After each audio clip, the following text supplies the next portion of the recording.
Hello everyone, here I'll discuss the anatomy of lacrimal apparatus. The topic includes the lacrimal gland, its features and secrete motor pathway, external features of eye, boundaries of orbit and the parts of lacrimal apparatus. Here are the external features of eye. So eyes are the organs of visual system. This is the left eye, this is the medial side, this is the lateral. Here you can see the upper and lower eyelids which meets medially form this medial angle. This one meets laterally form this here, this is the lateral angle. Here in the medially inner will get a triangular area that is called the lacus lacrimalis. Lacus lacrimalis. Over that will get a reddish elevation. That part is called the lacrimal caruncle. Then in the center you can see this colored area that is the iris. Center of the iris consists of this pupil. Then this white part that is the sclera. Here this is the cornea. So the sclera and this cornea forms the outer fibrous layer of the eyeball. Here the first figure that is the sagittal view. Here this is the anterior view of the eyeball. So this is the eyeball here. So this externally only 1/6 of the eye can visible. Here is 1/6 can visible externally. The remaining here this 5/6 that is enclosed and protected in the bony canal that is the orbit. Also here this figure you can see this the iris, this colored area, this is the iris, this is the center that is the dark part that is the pupil, this is the sclera. In the superlateral of the orbit will get this lacrimal gland. Here this is the anterior, you can see the upper and lower eyelids, this is the sclera. In the sagittal view, here this is the upper eyelid, lower eyelid. So the inner of the eyelids and the sclera is lined by a thin transparent mucous membrane that is called the conjunctiva.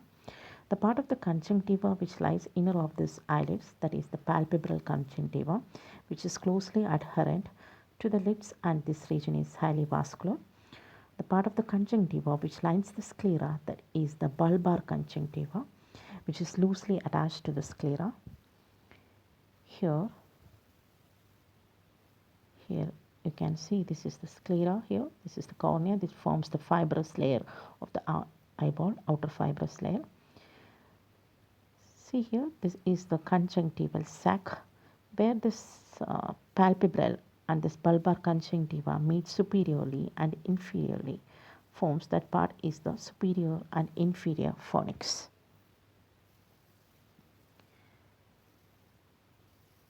See here, this is the orbit, bony orbit. This consists of this eyeball and the associated structures. So here this is the upper and lower eyelid.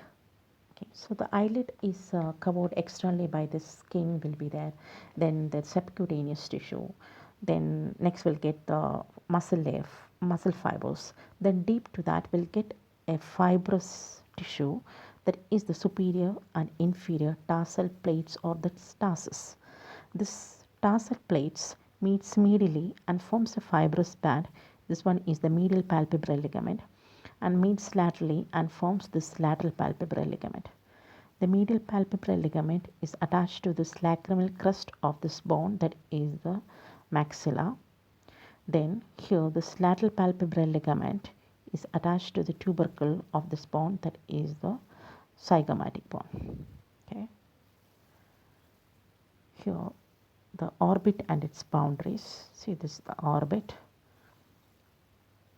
Okay. It's the location of this eyeball and the associated structures. So the bony parts are here. First we'll identify the bones. This is the maxilla here. This one is the maxilla. Then this bone here, this is the zygomatic bone. This one, this is the that is the sphenoid bone, greater wing of the sphenoid. This is the greater wing of the sphenoid. Here I will get the lesser wing. This is the body of the sphenoid bone. Here medially, this is medial, this is lateral. Medially, here we'll get this is the lacrimal bone. This part is the ethmoid bone. Here this is the frontal bone. So this is the orbital surface of this frontal bone.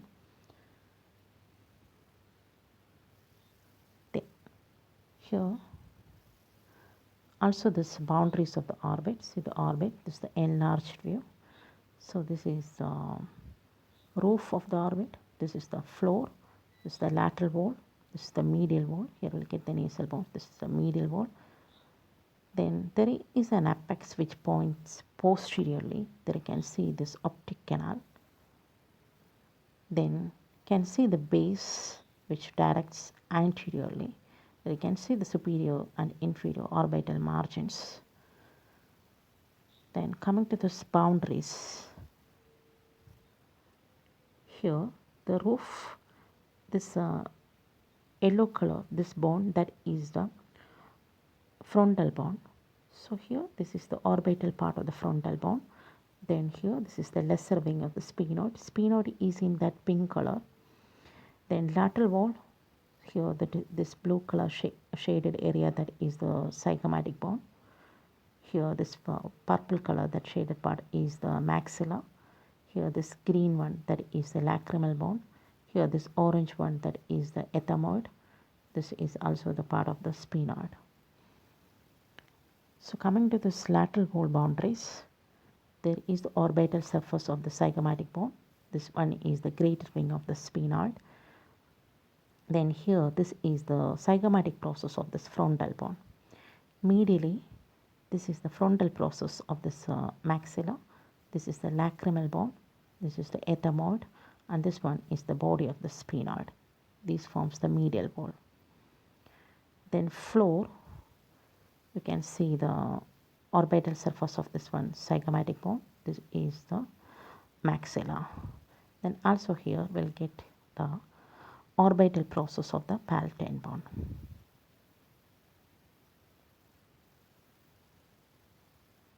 Then apex, which points posteriorly, base which faces anteriorly.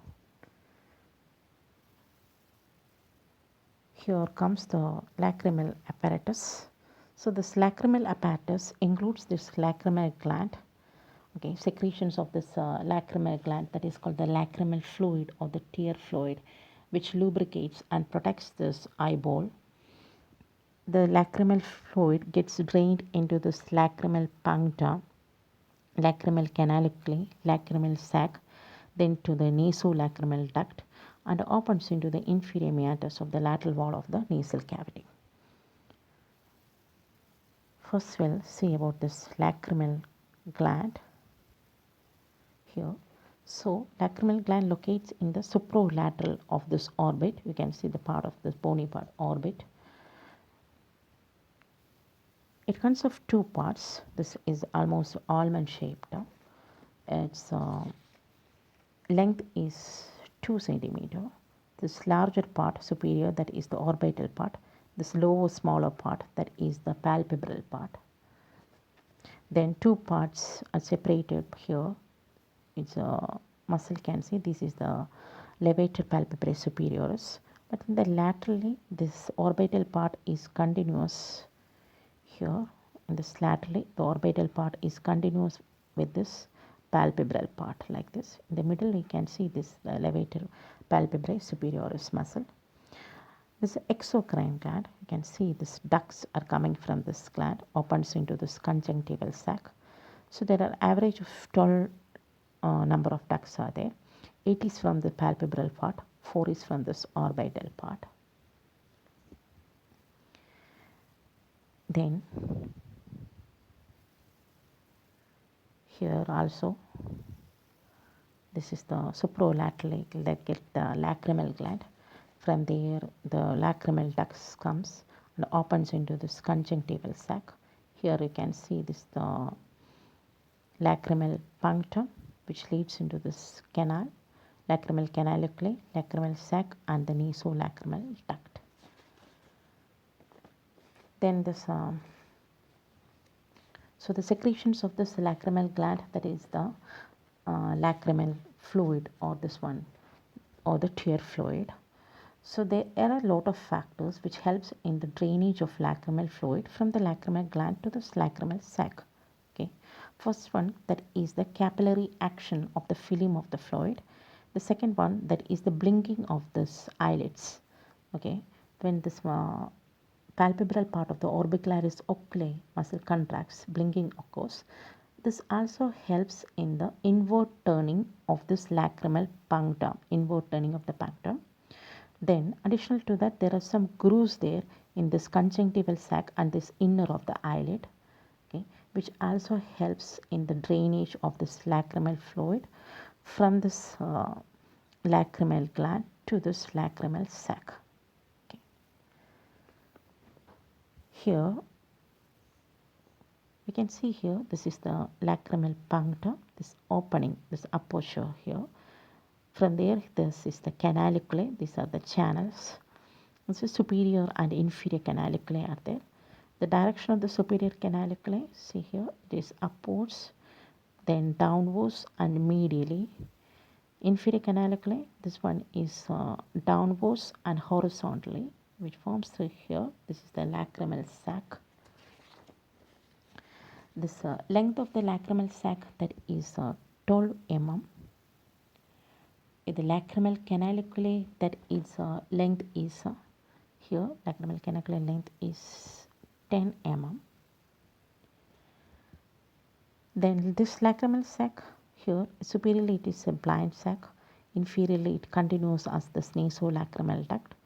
The nasolacrimal duct passes downwards, backwards, then laterally, and opens into this inferior meatus, the lateral wall of this nasal cavity. Then length of this nasolacrimal duct, that is 18 mm. It passes through a bony canal in this, through this lacrimal bone, then through this maxilla lacrimal bone, and through this nasal concha, inferior nasal concha, you can see. Then here comes the secretomotor pathway. So the blood supply of the lacrimal gland, that is through the lacrimal artery. Then nerve supply, that is sensory, that is through the lacrimal nerve, and so parasympathetic, that is through the secretomotor. It is secretomotor to the gland, okay, which stimulates the secretion of this, which stimulates the secretion from this lacrimal gland. So the secretomotor pathway consists of here, there is a lacrimatory nucleus there, here. You can see here. This is the sagittal view of this brainstem. This is the midbrain, pons and medulla. Here you can see the superior salivatory nucleus. Superior and lateral will get the lacrimatory nucleus. Then here, this is the trunk of the facial nerve. This is the geniculate ganglion. So the geniculate ganglion is a sensory ganglion. Here you can see the pterygopalatine ganglion. This is the parasympathetic ganglion associated with the trigeminal nerve. You can see the divisions of the trigeminal nerve. This is the ophthalmic, maxillary and mandibular. Then here, this is the lacrimal gland. Here this nerve, this is the lacrimal nerve.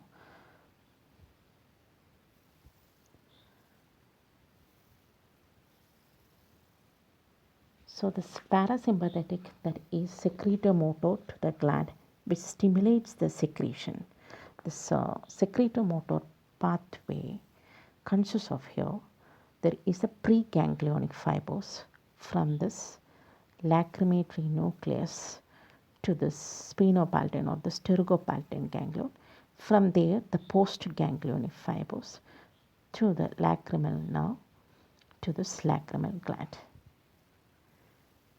Here first, here this is the pons. Here you'll get the lacrimatory nucleus. This is the preganglionic fibers through this nervus intermedius. This is the part of the facial nerve. Then to the trunk of the facial nerve, then to this geniculate ganglion, it's a sensory ganglion of the facial nerve. From there to the greater petrosal nerve, that is the part of the facial nerve. Then greater petrosal joins with this deep petrosal, that is from this sympathetic plexus around this internal carotid artery. From there, the carotid plexus of the internal carotid artery. From there, the deep petrosal nerve comes. It joins with this greater petrosal nerve, form this nerve of the pterygoid canal, and relate into the sphenopalatine ganglion. Then the postganglionic fibers comes through this maxillary nerve. Then this zygomatic nerve is a branch from this maxillary nerve. Then zygomatic nerve communicates with this lacrimal nerve, that is a branch of the ophthalmic nerve. So ophthalmic and maxillary nerve, that is from this trigeminal nerve. Then to this lacrimal gland. So that is the secretomotor pathway which stimulates the secretion from this lacrimal gland. Here. So that's all about this lacrimal apparatus. So this lacrimal apparatus consists of this lacrimal gland, which secretes the lacrimal fluid or the tear fluid to this conjunctival sac. From there, the fluid gets drained through this lacrimal puncta, canaliculi, and the lacrimal sac, then nasolacrimal duct, and opens into this inferior meatus of the nose. This nasolacrimal duct is guarded by a valve that is called the Hasner's valve. Here, this is the Hasner's valve.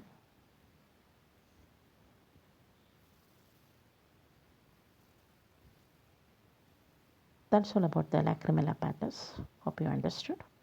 Here comes the question. Briefly describe the lacrimal apparatus. About this lacrimal gland and their associated structures for the passage of this lacrimal fluid or the tear fluid to the inferior meatus of nose. Thank you.